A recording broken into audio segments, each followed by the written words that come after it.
Assalamualaikum semuanya. Semoga kalian semua dalam keadaan sehat dan dilancarkan rezekinya. Amin ya robbal alamin. Alkisah, Abu Nawas tengah kemalaman di suatu kota yang baru ia singgahi. Angin yang berhembus kencang membuat Abu Nawas kedinginan hingga menusuk tulang. Apalagi kala itu ia sudah merasakan kantuk berat. Ia pun berkeliling di tengah malam mencari rumah untuk numpang menginap. Akan tetapi tidak ada satupun rumah penduduk yang penghuninya masih terjaga. Mereka semua sudah tertidur lelap. Tiba-tiba pandangannya tertuju kepada sebuah bangunan megah yang menjulang tinggi. Ketika ia mendekati bangunan tersebut, ternyata pintunya tidak terkunci. Setelah ia masuk ke dalamnya, tampaklah beberapa kursi panjang berjejer. Karena saking kantuknya, ia pun segera rebahan di kursi dan tertidur. Keesokan paginya, para pendeta menemukan Abu Nawas sedang tertidur lelap di atas kursi. Mereka terkejut dan marah, karena mereka menganggap itu adalah tempat suci yang tak boleh dimasuki oleh sembarangan orang. "Hei, bangun! Kenapa kau tidur di sini?"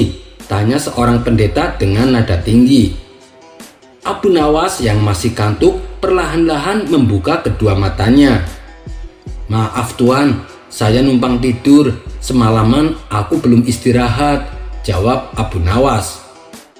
"Tapi ini bukan penginapan, ini adalah gereja, tempat untuk berdoa," jawab Tuan Pendeta.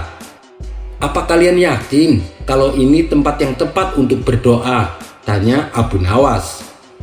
"Tentu saja, kami setiap minggu berdoa di sini dan keinginan kami selalu dikabulkan," jawab salah satu pendeta. "Benarkah? Tapi kenapa doaku tadi malam tidak terkabul?" tanya Abu Nawas. "Kau berdoa di sini? Kamu itu kan orang Muslim. Doa apa yang kau panjatkan?" kata pendeta balik bertanya.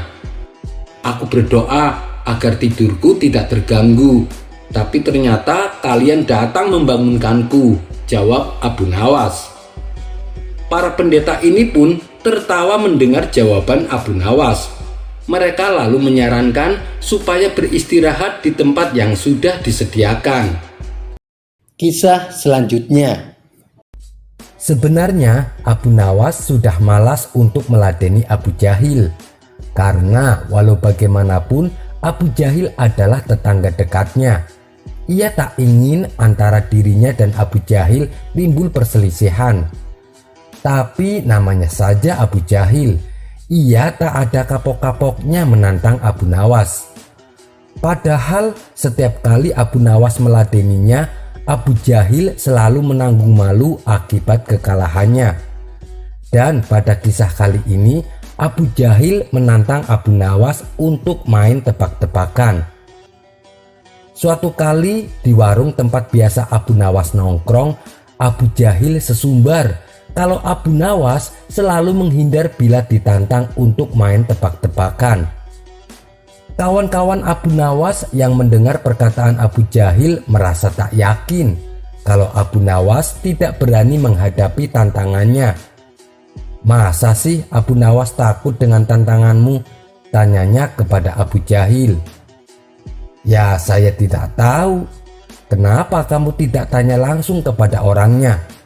Mungkin Abu Nawas sudah berkurang kepandaiannya, makanya dia tidak berani," jawab Abu Jahil sombong. "Hei Abu Jahil, saya akan coba terima tantanganmu. Saya juga punya tebak-tebakan yang sulit untuk kau jawab," tutur kawannya Abu Nawas. "Baiklah, tapi ada peraturannya," ujar Abu Jahil. "Apa itu peraturannya?" tanyanya kembali. "Peraturannya adalah kalau kamu tidak bisa menjawab tebakanku, kamu harus bayar kepadaku 5 dinar. Tapi kalau aku tidak bisa menjawab tebakanmu, aku akan memberimu 50 dinar, kata Abu Jahil menjelaskan. Dan ternyata semua tebakan kawannya Abu Nawas bisa dijawab dengan benar oleh Abu Jahil. Sementara tebakan Abu Jahil tak satu pun bisa dijawabnya. Walhasil Abu Jahil mendapatkan uang karena selalu menang. Tidak lama kemudian datanglah Abu Nawas ke warung. "Nah, itu dia Abu Nawas," sahut salah satu kawannya. "Hei Abu Nawas, kamu ditantang main tebak-tebakan sama Abu Jahil. Katanya kamu tidak berani." Mendengar itu, Abu Nawas hanya tersenyum kecut. Ia tidak menghiraukannya sama sekali. Abu Nawas langsung saja duduk sambil memesan minuman teh. Melihat Abu Nawas yang mengacuhkannya, Abu Jahil berkata, "Tuh kan, kalian lihat sendiri, dia gak bakalan berani. Sastrawan ternama sekelas Abu Nawas tak ada apa-apanya dengan kepintaranku," ejek Abu Jahil kepada Abu Nawas. Abu Nawas sontak merasa tersinggung dengan ucapan Abu Jahil. Kali ini ucapan Abu Jahil benar-benar keterlaluan. Padahal ia tak mau meladeni Abu Jahil bukan karena takut, tapi ia tak ingin mempermalukan tetangganya yang usil itu. Karena sudah merendahkan harga dirinya, mau tak mau Abu Nawas langsung meladeni tantangan Abu Jahil. "Baiklah Abu Jahil, saya terima tantanganmu," kata Abu Nawas menahan emosi. Abu Nawas langsung beranjak dari tempat duduknya menghampiri Abu Jahil. Sementara orang-orang yang ada di warung segera mengerubungi mereka berdua. "Apa peraturannya? Katakan padaku," tanya Abu Nawas kepada Abu Jahil. "Peraturannya begini Abu Nawas, kalau kamu tidak bisa menjawab tebakanku, kamu harus bayar 5 dinar kepadaku. Tapi kalau aku tidak bisa menjawab tebakanmu, aku akan memberimu 50 dinar. Akan tetapi aku yang mendapatkan giliran pertama untuk memberikan tebakan," kata Abu Jahil menjelaskan. "Oh, silahkan," balas Abu Nawas. Abu Jahil mengajukan pertanyaan pertama. "Hei Abu Nawas, berapa jarak dari bumi ke bulan?" Mendengar pertanyaan Abu Jahil yang tak ia duga, Abu Nawas tidak bisa menjawabnya. Ia pun merogoh saku memberikan 5 dinar kepada Abu Jahil. Abu Jahil segera saja merebut uang 5 dinar di tangan Abu Nawas dengan nada mengejek. "Baiklah Abu Jahil, sekarang giliran saya untuk bertanya," ucap Abu Nawas. "Oh, silahkan Abu Nawas, berikan tebakan yang paling sulit yang kamu tahu," tantang Abu Jahil dengan nada sombong. "Sebutkan hewan apa yang kakinya 3, tanya Abu Nawas. Abu Jahil kaget mendengar tebakan Abu Nawas. Ia pun berpikir keras. Setelah hampir 1 jam mencari jawaban, akhirnya Abu Jahil menyerah dan memberikan Abu Nawas 50 dinar. "Hei Abu Nawas, memangnya hewan apa yang kakinya 3? Tanya Abu Jahil kepada Abu Nawas. Mendengar perkataan Abu Jahil, Abu Nawas kembali merogoh sakunya dan memberikan 5 dinar kepada Abu Jahil. "Aku butuh jawaban, bukan uang 5 dinar, tukas Abu Jahil. "Kamu kan tanya kepadaku, aku sendiri tidak tahu, makanya aku kasih kamu 5 dinar. Kan perjanjiannya seperti itu," jawab Abu Nawas enteng. "Sekarang gantian aku yang bertanya lagi.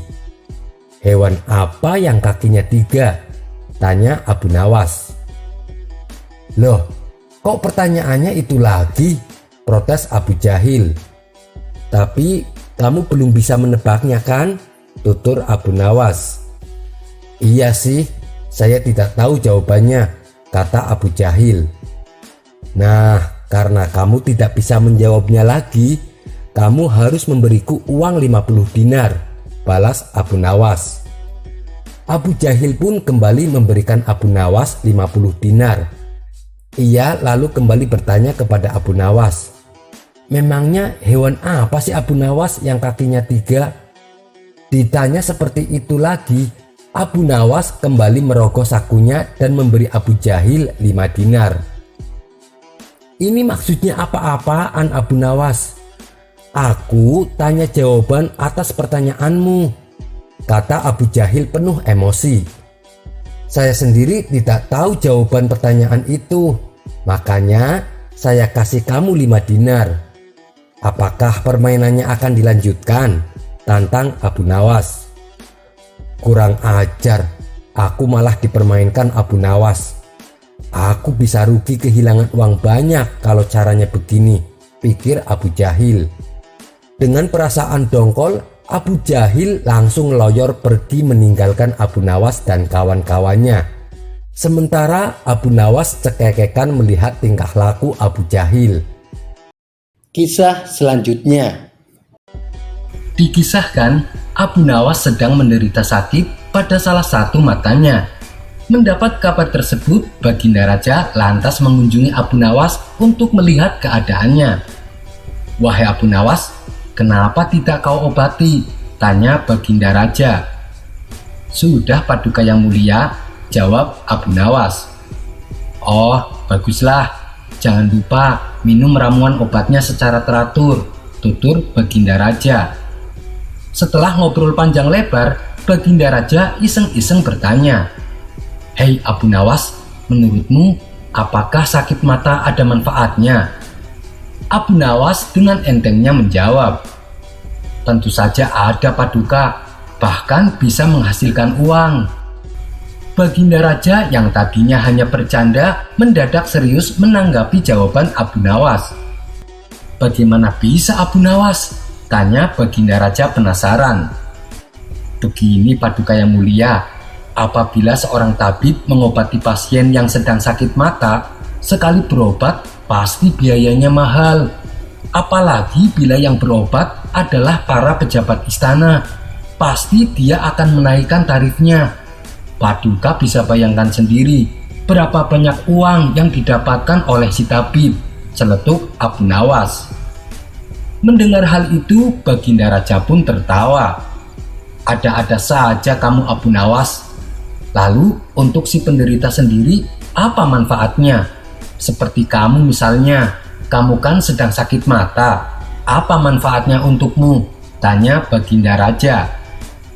"Dengan adanya sakit mata, saya jadi semakin disayang istri Paduka," jawab Abu Nawas. "Loh, kok bisa? Apa alasannya?" tanya Baginda Raja. "Karena aku tidak mungkin begadang kumpul bersama teman-temanku," jawab Abu Nawas. Untuk kedua kalinya, Baginda Raja dibuatnya tertawa. "Oh iya Abu Nawas, ketika sakit mata, makanan apa yang jadi pantangan?" tanya Baginda Raja. "Ada beberapa wahai Paduka, seperti roti, olahan daging, telur, dan lain-lain," jawab Abu Nawas. Mendengar penjelasan tersebut, timbul niat pada diri Baginda Raja untuk mengerjai Abu Nawas. "Waduh, sayang sekali, padahal aku kesini membawa makanan," ujar Baginda Raja. Ia lalu perintahkan pengawal untuk mengambilkan makanan berupa roti yang berisi olahan daging. Ketika roti sudah berada di atas meja, Baginda Raja memakan roti tersebut sambil melirik ke arah Abu Nawas. "Rotinya lezat sekali Abu Nawas, apalagi ada daging di dalamnya," ledek Baginda Raja. Abu Nawas yang sedari tadi melihatnya kini mulai tak kuasa menahan. Ia pun segera mengambil roti di atas meja dan langsung memakannya. Tentu saja Baginda Raja terkejut dan bertanya, "Hei Abu Nawas, matamu itu kan sedang sakit. Apa kau tidak takut?" tanya Baginda Raja. "Jangan khawatir Paduka, yang sakit adalah mata sebelah kanan, sedangkan aku memakannya pakai mata sebelah kiri," jawab Abu Nawas sambil meneruskan makannya. Spontan, Baginda Raja tertawa terpingkal-pingkal dengan kecerdikan Abu Nawas ini. Kisah selanjutnya. Dikisahkan, Zulaiha adalah seorang putri raja yang sangat cantik jelita. Kecantikannya ini membuat orang-orang yang melihat pasti akan tertarik dan ingin menikahinya. Pada suatu malam, Zulekha bermimpi bertemu dengan seorang pemuda tampan. Pemuda tersebut adalah pejabat istana negeri Mesir. Di malam kedua, ia kembali mengalami mimpi yang sama, sehingga membuat Zulekha jatuh hati padanya. Di malam berikutnya, ia juga kembali bermimpi bertemu dengan pemuda pejabat istana tersebut, tapi ia tidak tahu namanya. Sejak saat itu, Zulekha meyakini bahwa pemuda tampan yang ada di dalam mimpinya adalah jodoh yang Allah kirimkan untuknya. Dan karena keyakinannya inilah membuat Zulekha selalu menolak pinangan dari para pangeran raja-raja lain. Awalnya sang ayah merasa kecewa kenapa putrinya selalu menolak, padahal ia ingin sekali agar putrinya cepat menikah. Setelah ayahnya mengetahui isi hati Zulekha, ayahnya ini kemudian membawa Zulekha ke negeri Mesir. "Wahai putriku, engkau akan aku jodohkan dengan pejabat tinggi Mesir," kata sang ayah memberitahu. Mendengar hal itu, betapa bahagianya hati Zulekha. Ia pun menuruti ajakan ayahnya ke negeri Mesir.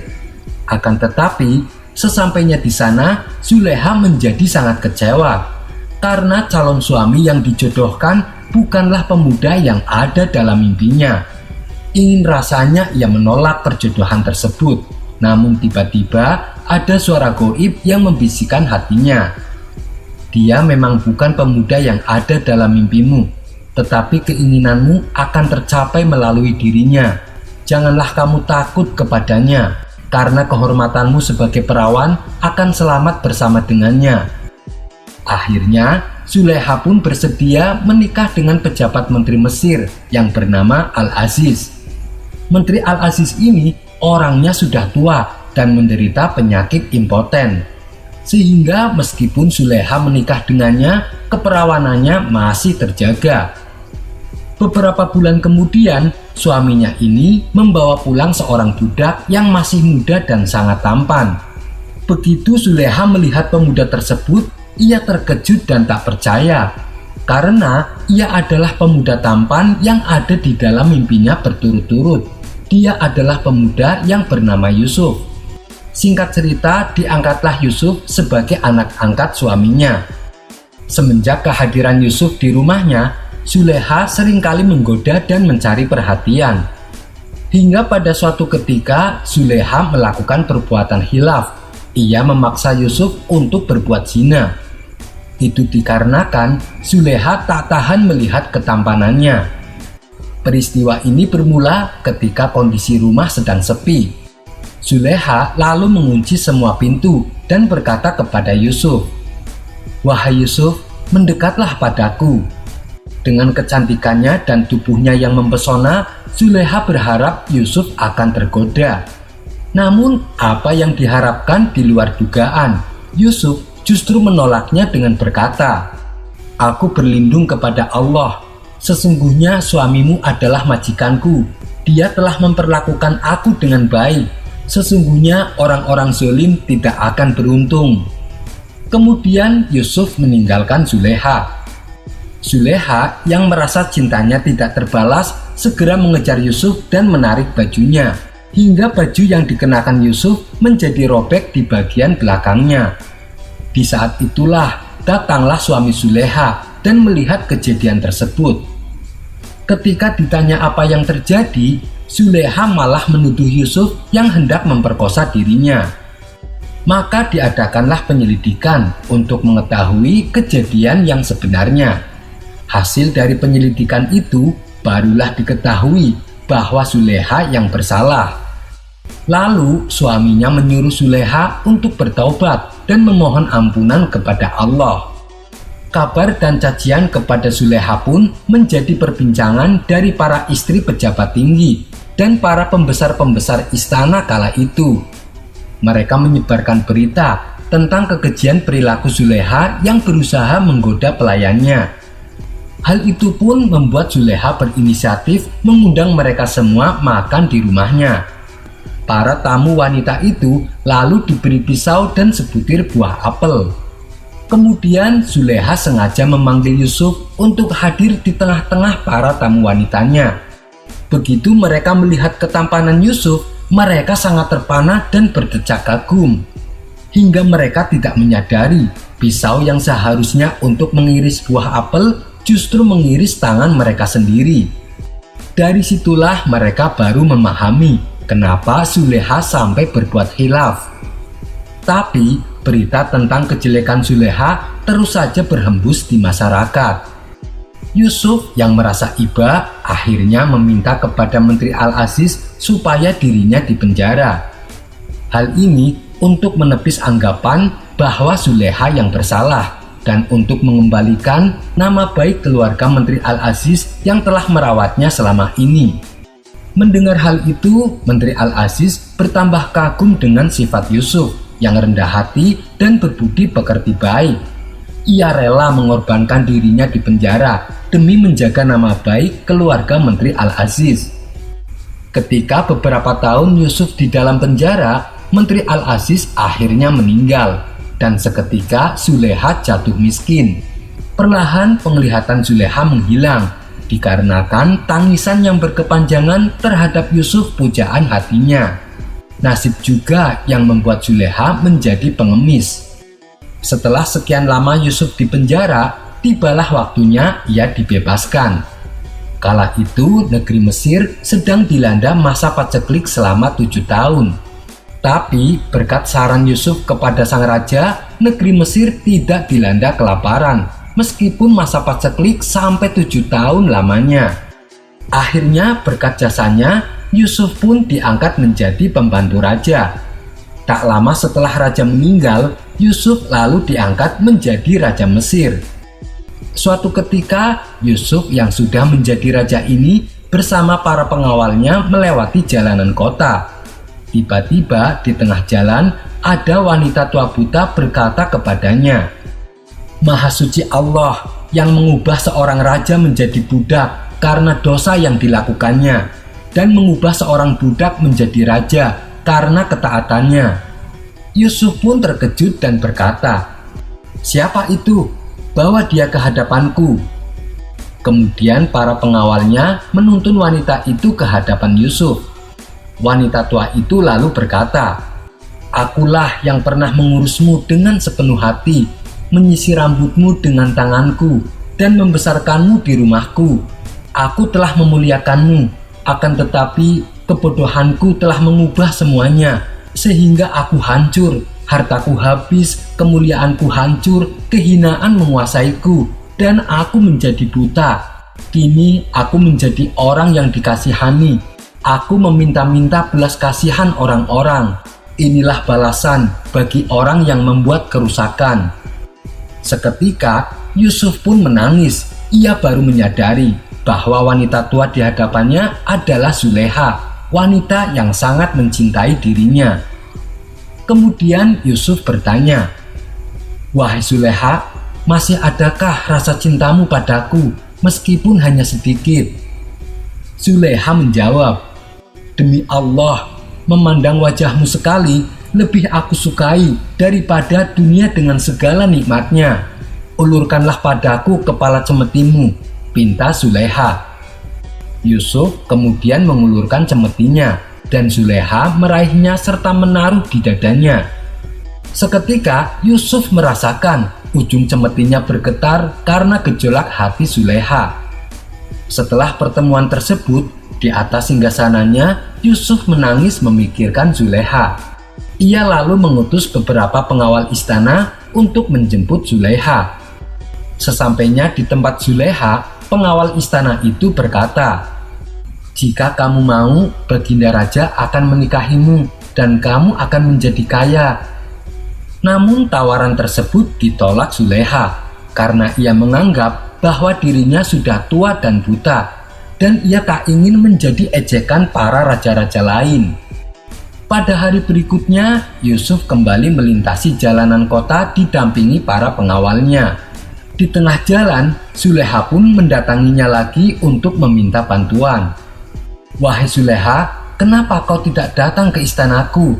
Apakah para pengawalku tidak menyampaikannya padamu? Tanya Yusuf. Mereka telah menyampaikannya, tapi seperti yang sudah aku katakan, bahwa hanya dengan memandang wajahmu sekali saja, lebih aku sukai daripada dunia dan seluruh nikmatnya, jawab Zulaiha. Kemudian Yusuf langsung mengajak Zulaiha untuk pulang bersama ke istananya. Setibanya di istana, Zulaiha lalu dipersilahkan untuk mandi dan membawanya kembali ke hadapan Yusuf. Dan oleh Yusuf, Zulaiha didoakan agar disembuhkan kebutaannya dan dikembalikan menjadi muda seperti sedia kala. Allah pun mengabulkan doa Yusuf. Zulaiha yang tadinya tua dan buta kini berubah menjadi sosok wanita yang sangat cantik dan mempesona. Mereka berdua pun akhirnya menikah. Di situ Yusuf juga baru mengetahui bahwa Zulaiha ternyata masih perawan. Ketika Yusuf menanyakan hal itu, Zulaiha memberitahu bahwa suaminya yang dulu, yang juga merupakan majikan Yusuf, adalah orang tua yang sudah impoten. Demikianlah kisah cinta antara Nabi Yusuf dan Zulaiha yang memberikan pelajaran penting bagi kita, bahwasanya jodoh tidak akan tertukar dan tak akan kemana-mana. Sebab jika Allah sudah menakdirkan sepasang manusia untuk berjodoh, maka ia akan senantiasa memberikan jalan untuk bertemu. Sebagaimana Nabi Yusuf dan Zulaiha yang dipertemukan kembali dalam sebuah ikatan yang suci. Wallahu a'lam bishawab. Kisah selanjutnya. Pernah suatu kali ada seseorang yang pandai berargumen ingin mengajak debat Abu Nawas. Saking hobinya berdebat dengan orang-orang, apapun topik pembicaraan selalu saja dijadikan bahan perdebatan. Hingga pada suatu ketika ia melihat Abu Nawas sedang nongkrong sendirian di warung. Orang tersebut langsung menghampiri Abu Nawas dengan tujuan ingin mengajaknya berdebat. Tanpa basa-basi, orang itu langsung berkata, "Wahai Abu Nawas, menurutmu nasib itu apa?" Abu Nawas menjawab, "Nasib hanyalah dugaan-dugaan semata." "Kenapa bisa begitu Abu Nawas?" tanya orang itu heran. "Begini, engkau menganggap bahwa segalanya akan berjalan baik, tetapi kenyataannya tidak begitu. Nah, itu yang disebut nasib buruk. Atau engkau punya dugaan bahwa hal-hal tertentu akan menjadi buruk, tetapi nyatanya tidak terjadi. Itu namanya nasib baik. Dan apabila engkau punya dugaan bahwa sesuatu akan terjadi atau tidak terjadi, kemudian engkau kehilangan firasat atas apa yang akan terjadi, dan akhirnya engkau beranggapan bahwa masa depan tidak dapat ditebak. Ketika engkau terperangkap di dalamnya, maka engkau namakan itu nasib." Mendengar penjelasan yang agak jelimet, orang itu pun hanya bengong. Ia pun mengurungkan niatnya untuk mengajak berdebat dan berlalu meninggalkan Abu Nawas. Kisah selanjutnya. Karena kesibukannya sering bolak-balik pergi ke negeri seberang, membuat sang raja jarang bertemu Abu Nawas. Sebagai seorang sahabat, sang raja sebenarnya ingin selalu mengajak Abu Nawas kemanapun dia pergi. Namun Abu Nawas selalu menolaknya karena ia mempunyai anak dan istri yang senantiasa membutuhkan kehadirannya. Sang raja pun memaklumi. Pada suatu hari, sang raja bertanya kepada asisten istana, apakah hari ini ada agenda pertemuan dengan kerajaan lain? "Tidak ada, Paduka Yang Mulia," jawabnya. "Berarti hari ini tidak ada kegiatan sama sekali," sahut sang raja. Ia pun kemudian teringat dengan Abu Nawas. Sudah lama rasanya sang raja tidak pernah melihat kehadirannya. Sang raja nampaknya kangen dengan kelucuan Abu Nawas. "Prajurit, tolong panggilkan Abu Nawas. Suruh menghadap ke istana sekarang juga," perintah Baginda Raja. Setelah Abu Nawas datang ke istana, ia pun disambut senyuman Baginda Raja. "Wahai Abu Nawas, sudah lama aku tidak melihatmu. Bagaimana kabarmu?" tanya Baginda Raja. Alhamdulillah, saya baik-baik saja Baginda. Kalau boleh tahu, ada gerangan apa? Kok tiba-tiba Paduka Raja memanggil hamba? Tanya balik Abu Nawas. Tidak ada apa-apa, saya hanya ingin ngobrol denganmu, balas sang raja. Kemudian terjadilah dialog antara keduanya. Setelah sekian lama berbincang-bincang, tiba-tiba terlintas di benak Baginda, bukankah ibunya Abu Nawas sudah meninggal? Lalu timbullah ide untuk kembali mengerjai Abu Nawas. Sebenarnya sang raja hanya ingin menguji kecerdikan Abu Nawas. Hei Abu Nawas, besok bawalah ibumu ke istana. Nanti aku beri engkau hadiah 100 dinar. Perintah Baginda Raja. Mendengar itu Abu Nawas pun kaget. Bukankah Baginda sudah tahu kalau ibu saya sudah tiada? Bahkan Baginda sendiri ikut melayatnya, batin Abu Nawas. Namun Abu Nawas akhirnya mengerti kalau itu hanyalah ulah iseng Baginda yang butuh hiburan. Wajar, selama ini Baginda selalu disibukkan oleh pekerjaan. Apa salahnya kalau dicoba? Lagian kalau berhasil menghibur Baginda, ia akan mendapatkan hadiah uang. Baiklah Baginda, besok pagi saya akan mengajak ibuku ke istana, kata Abu Nawas mengiyakan. Sepulangnya dari istana, Abu Nawas mencari wanita yang usianya sudah sangat tua. Rencananya akan dijadikan sebagai ibu angkatnya. Setelah berkeliling kampung ke sana kemari, akhirnya Abu Nawas menjumpai seorang wanita tua. Nah, ini dia, gumam Abu Nawas. Lalu Abu Nawas mendekati wanita itu dan berkata, "Ibu, maukah ibu menjadi ibu angkatku?" Wanita tua itu membalas, "Kenapa engkau berkata demikian?" Maka diceritakanlah perihal dirinya yang mendapatkan perintah dari Baginda agar membawa ibunya ke istana, padahal ibunya sudah meninggal. Abu Nawas juga berjanji akan membagi dua apabila mendapatkan hadiah dari Baginda Raja. "Baiklah, aku penuhi permintaanmu," ujar wanita tua tersebut. "Tapi begini Bu, nanti kalau di depan Baginda, apapun yang Baginda tanyakan, ibu diam saja, jangan menjawabnya. Ibu berpura-pura sibuk menghitung tasbih." Abu Nawas mewanti-wanti wanita tua itu. Keduanya pun sepakat. Esok paginya Abu Nawas menggendong wanita tua itu datang ke istana. Sesampainya di istana, sang raja kaget. "Wahai Abu Nawas, itukah ibumu?" tanya sang raja. "Benar tuanku yang mulia, ini adalah ibuku. Beliau sudah tua dan kakinya lemah, sehingga hamba harus menggendongnya ke istana," tutur Abu Nawas.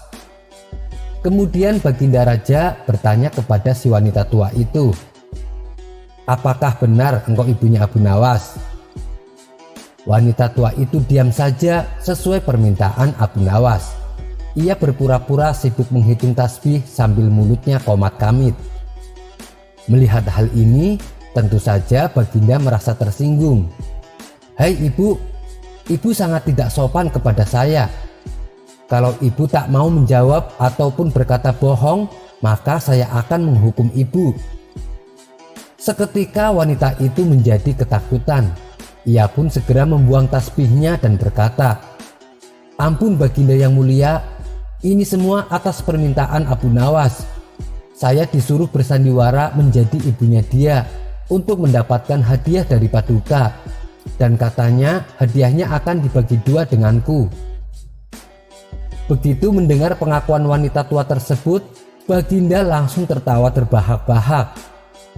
"Hei Abu Nawas, karena kamu gagal membawa ibumu kemari, maka sebagai hukumannya kamu mendapatkan 100 kali cambukan." Rupanya Abu Nawas sudah mempersiapkan jawaban.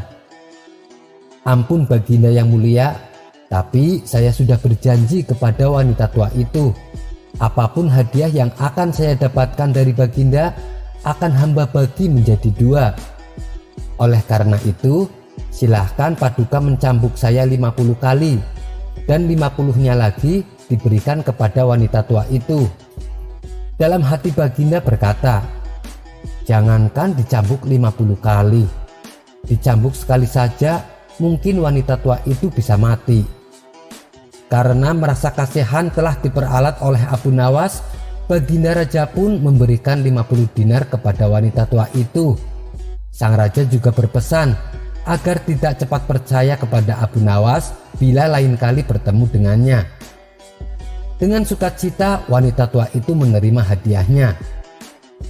Dalam keadaan tersebut, Abu Nawas pun menyela rajanya, ampun Paduka yang mulia, jika ibuku telah mendapatkan hadiah dari Paduka, tidak adil kiranya kalau anaknya ini dilupakan begitu saja, protes Abu Nawas. Baginda pun kembali tertawa terbahak-bahak dengan ulah Abu Nawas. Baiklah, ini bagian untukmu 50 dinar karena telah berhasil menghiburku, ucap sang raja sambil terus tertawa. Kisah selanjutnya.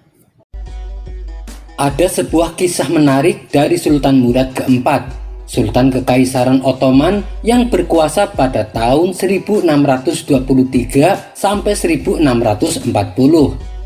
Ia memang dikenal sering menyamar dan kemudian berbaur di tengah-tengah rakyat untuk melihat secara langsung kehidupan negerinya. Hingga pada suatu malam, ia dan pembantunya pergi jauh dari istana. Sang sultan mengenakan baju biasa, sehingga tak ada seorang pun yang mengenalnya. Saat tengah berjalan, sultan menemukan seorang pria tergeletak di tanah. Kemudian sang sultan memegangi lelaki itu, tapi ternyata dia sudah mati. Pada saat itu, tak ada orang yang peduli dengan kondisi mayat. Orang-orang di sekitarnya tampak sibuk dengan dirinya sendiri. Akhirnya sultan berseru, karena suaranya yang keras, semua orang melirik dan memperhatikannya. Tapi tidak ada yang mengenali bahwa yang berseru adalah sang sultan. Mengapa orang ini tergeletak mati di tanah? Dan mengapa tidak ada yang peduli? Di mana keluarganya? Tanya sang sultan dengan suara lantang. Untuk apa? Dia itu pemabuk dan pezina, jawab mereka acuh. Tapi bukankah ia juga umat Muhammad? Ayo, bantu aku membawanya ke rumah, pinta sang sultan. Akhirnya dengan terpaksa para warga ikut membantunya. Setelah diantar sampai di rumah, orang-orang segera meninggalkannya. Namun sultan dan para pembantunya tetap tinggal di rumah si mayat.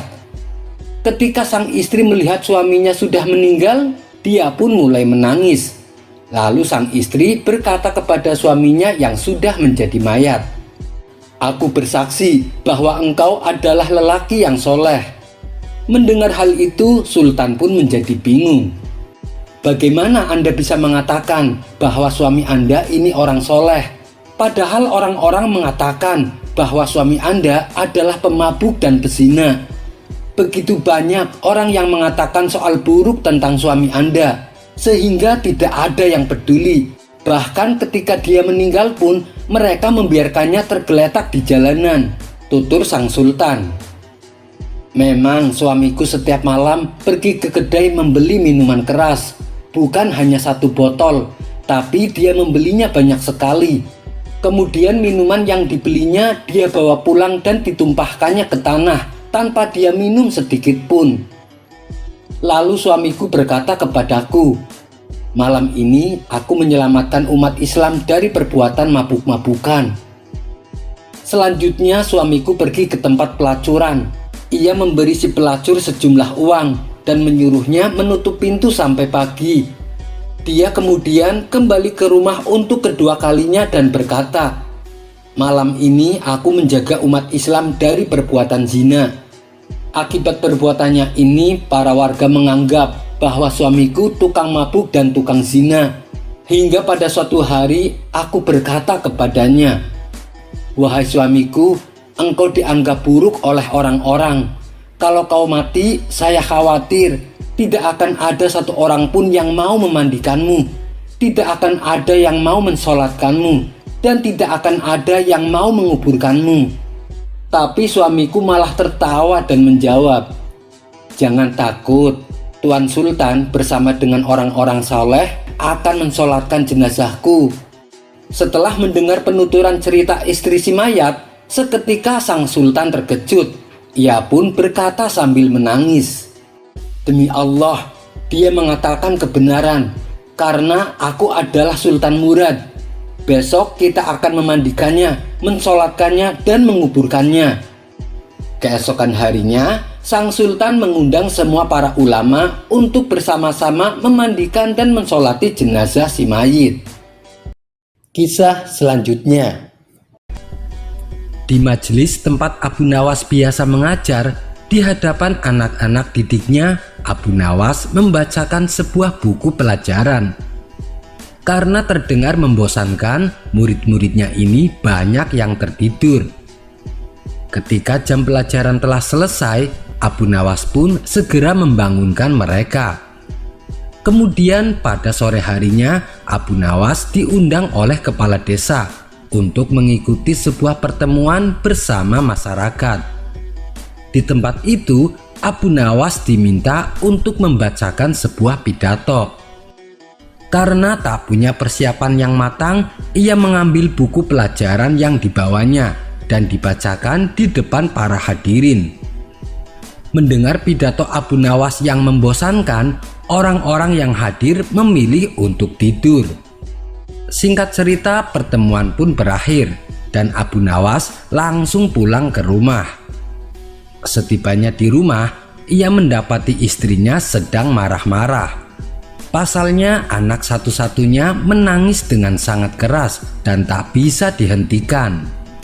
Istrinya yang sabar itu pun mulai kesal dengan ulah anaknya ini. Kemudian ia berkata kepada Abu Nawas, "Aku sungguh tidak mengerti dengan anak kita. Sebenarnya apa yang sedang menimpanya? Dari tadi menangis terus dan rewel. Padahal aku sudah menghiburnya dan berusaha agar dia mau tidur. Aku pun sudah membaca doa Ashabul Kahfi atau apa saja yang bisa aku lakukan." Mendengar keluhan tersebut, Abu Nawas dengan santainya menjawab, "Kenapa harus bingung? Sodorkan buku ini dan bacakan di hadapannya." Mendengar jawaban itu, sontak istri Abu Nawas menjadi jengkel karena merasa dipermainkan. "Jangan bercanda, aku sedang serius," bentak sang istri sambil membanting buku tersebut. Keadaan pun menjadi tegang. Wajah istri Abu Nawas berubah menjadi emosi. "Dengar ya, semenjak aku menikah denganmu, aku sudah banyak berkorban. Aku habiskan hidupku untuk mengurus anak. Tapi mengapa kau menawarkan sesuatu yang justru mengolok-olok aku?" kata istrinya dengan kesal. "Wahai istriku, aku hanya menawarkan cara yang gampang agar anak kita tidak rewel lagi. Tapi perkataanmu malah melukai hatiku," balas Abu Nawas. Jawaban tersebut membuat istrinya terdiam dan menyadari akan kekeliruannya. Kemudian istrinya kembali berkata, "Baiklah, sebenarnya apa isi buku tersebut hingga engkau yakin dapat menghentikan anak kita yang rewel?"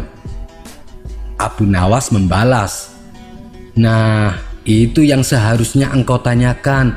Jangan langsung terburu-buru emosi seperti tadi. Buku ini adalah buku ajaib.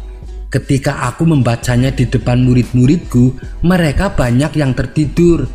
Bahkan ada yang sampai mendekur karena saking nyenyaknya. Begitu pula saat ada pertemuan di desa. Ketika aku membacakan buku tersebut, orang-orang yang hadir banyak yang tertidur. Meskipun terlihat biasa saja, tapi buku ini seperti sihir. Apalagi kalau dibacakan kepada anak kita, pasti ia akan langsung tertidur," jelas Abu Nawas. Karena penasaran, sang istri mengambil buku tersebut dan kemudian membacanya. Ternyata isi buku itu adalah pelajaran tentang ilmu tata surya. Istrinya pun menjadi tertawa. Melihat perubahan sikap istrinya, Abu Nawas menjadi heran dan bertanya, "Kenapa kau tertawa?" Istrinya menjawab, "Mereka tertidur bukan karena buku ini, tapi karena isinya membosankan, apalagi yang menyampaikan adalah orang sepertimu." Abu Nawas membalas, "Tapi intinya bisa membuat mereka tidur, bukan?"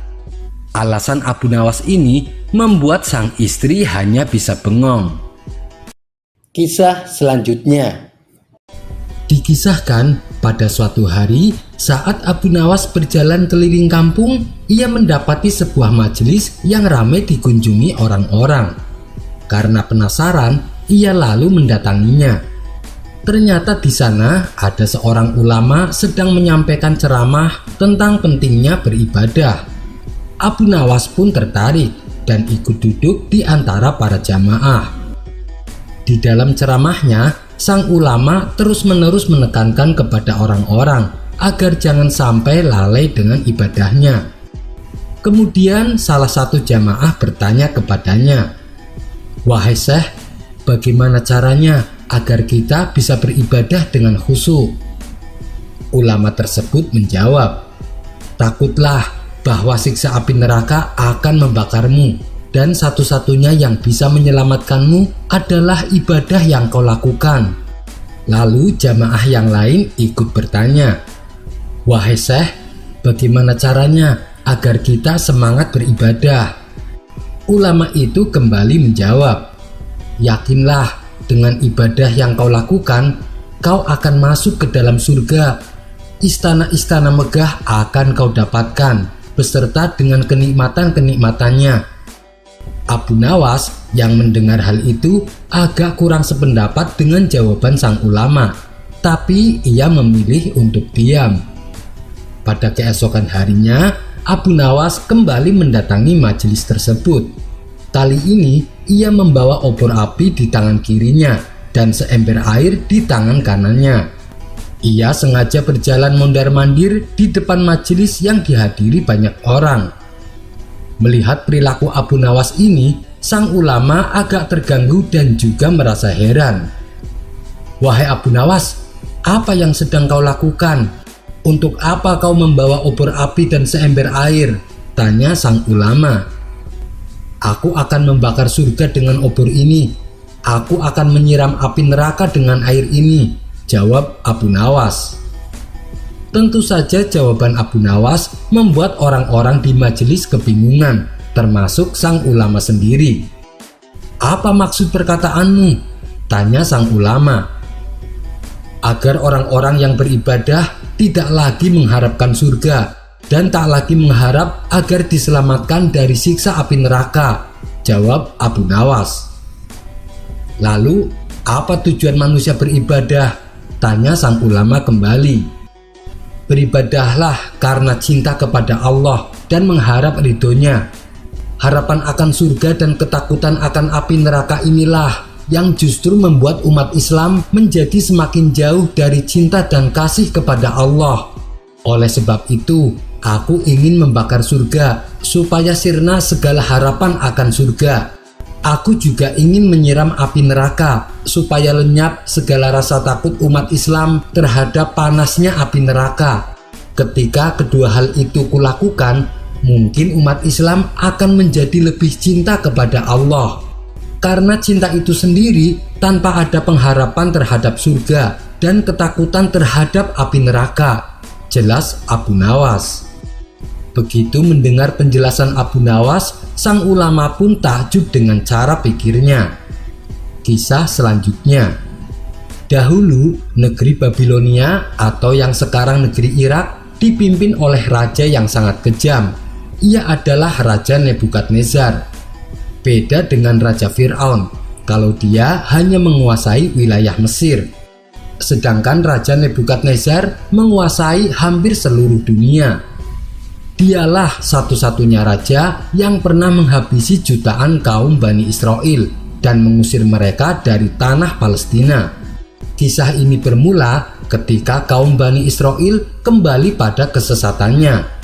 Mereka tak lagi menjalankan ajaran tauhid yang pernah didakwahkan nabi-nabi terdahulu.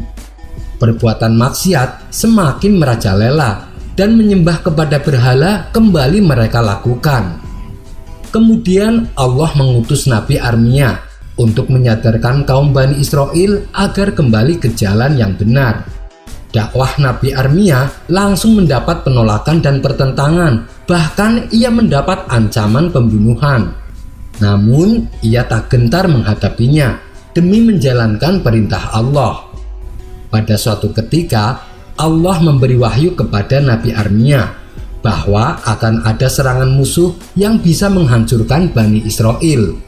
Dan satu-satunya jalan agar bisa selamat adalah dengan kembali menyembah Allah dan meminta pertolongan agar diberi kemenangan melawan pasukan musuh. Kemudian Nabi Armia segera mengabarkan kabar tersebut kepada seluruh kaum Bani Israel. Bukannya takut dengan peringatan itu, mereka malah mencemoohnya dan menganggapnya gila. Karena sudah muak dengan dakwah Nabi Armia, mereka lalu memasukkannya ke dalam penjara. Beberapa hari kemudian, apa yang dikatakan Nabi Armia jadi kenyataan. Raja Nebukadnezar dengan ribuan pasukannya datang menyerang dan membunuh kaum Bani Israel dengan kekuatan yang sangat besar. Akibat serangan tersebut, ratusan ribu kaum Bani Israel meregang nyawa.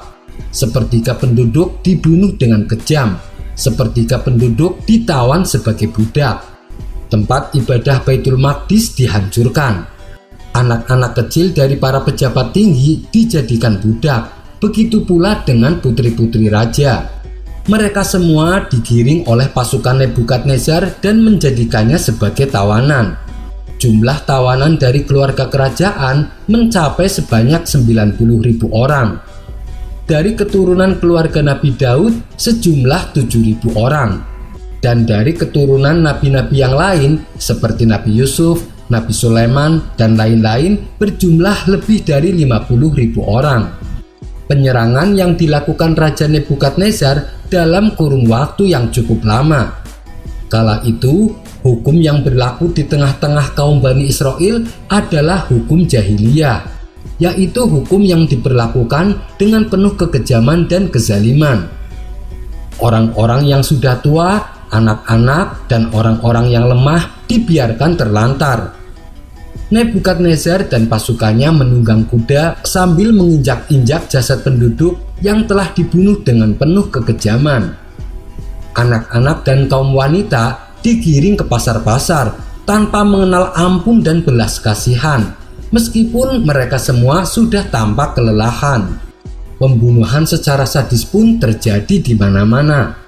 Benteng-benteng dan tempat ibadah dirusak dan dirobohkan. Kitab Taurat dibakar.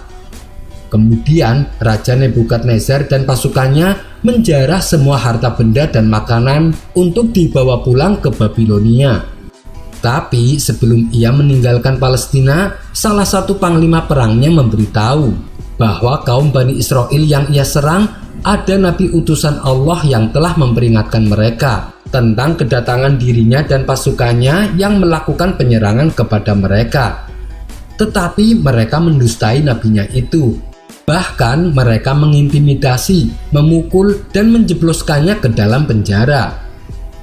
Mendengar informasi tersebut, Nebukadnezar segera perintahkan agar Nabi Armia dibebaskan dari penjara. Kemudian dihadapkanlah Nabi Armia dengan Raja Nebukadnezar.